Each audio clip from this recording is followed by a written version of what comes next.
Hello again. My name is Danny, and this is my review of the movie Bunakru with Demi Moore and Josh Hartnett and Ron Perlman for World Theater, Chico State. To start with, I wasn't a huge fan of the movie. I really wanted to be. I like samurai movies. I like kung fu movies. I really enjoyed Sin City and that style where it's very artistic. And I felt in the intro that this totally could have gone that direction. And I think it did try, but it didn't really succeed that well.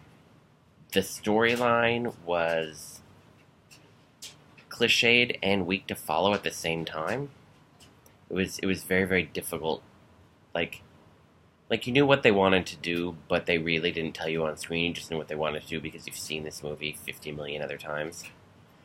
And it was very distracting. The style was distracting. Like when you first saw the Redcoat Killers and they came in and you hear the voices singing, "The Killers!" Obnoxious. Like Demi Moore when she looks at Ron Perlman when he comes and kidnaps her and she growls in his face and it's loud like a beast. There's also some very, very artsy moves like that. And it took away from the story itself. It was very distracting. It was pretty in times, but also the style made that beauty very fake. The fight scenes, the choreographed fight scenes, which are the basis of any good kung fu movie, were too choreographed, too bloody, and too pretty at the same time. It was like a dance. It made me feel like I was watching a Rogers and Hammerstein kung fu movie. It was very silly. The other thing that really bothered me about the movie that was very distracting was the stereotypes they used. It was very, very disrespectful to different races and women specifically, and that took me out of it just real quick. I remember when Ron Perlman is talking to Demi Moore early on, and he's trying to convince her, that she has to be his woman willingly. He tells her that he's going to bestow the highest honor a man can bestow upon a woman, and then he grabs her ass. It's come on. We don't need this in this day and age. This movie isn't that old, and it's just not appropriate anymore. You can see that this sort of thing is like a hot-button topic right now with a lot of producers getting in trouble for it in Hollywood, and a lot of people everywhere, well, other than politicians. But I think you can see with movie producers particularly that they actually have this mindset because they make movies with this sort of behavior in it, and then they actually echo this behavior in their real life. It's very strange. The different styles of movie, different styles of inspiration in the movie were, like I said, there was pretty, but it was weak. The storyline itself made it hard. It was a post-apocalyptic world where, we didn't have guns anymore, lost the making of them and bombs, so we had to use swords, but, they still had, 20s jazz and, old-fashioned Mini Coopers, and it took away from it. Things like kabuki. There was a kabuki-named theater there, but it had nothing to do with kabuki. It was just insert Asian word here, and it was bad. The name of the movie, Bunraku, is the ancient puppet style, but really, that wasn't a big focus of the movie.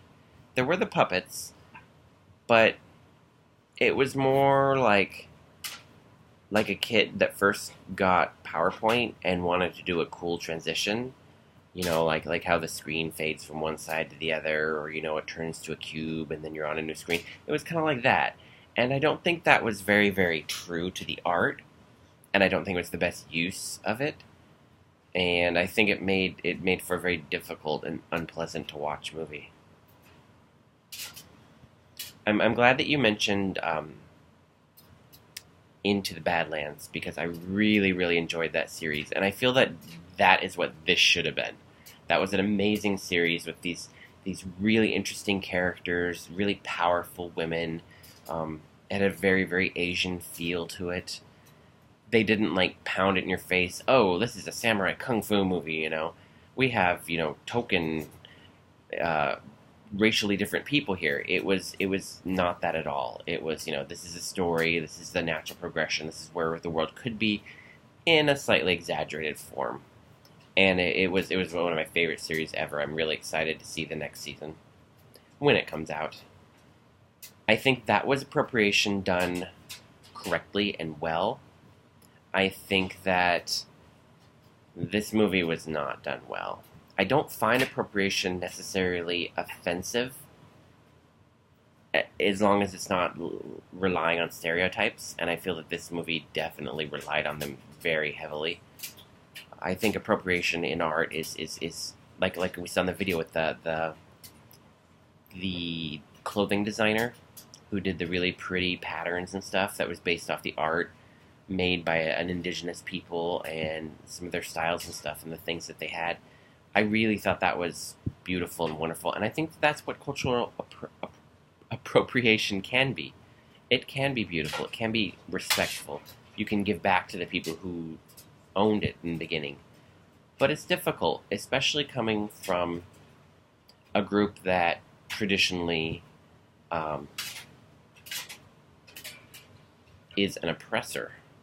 You can't just cherry pick the best things out, use them, absorb them. It's wrong. Hard to explain, though. I think that I have seen this movie before, done better.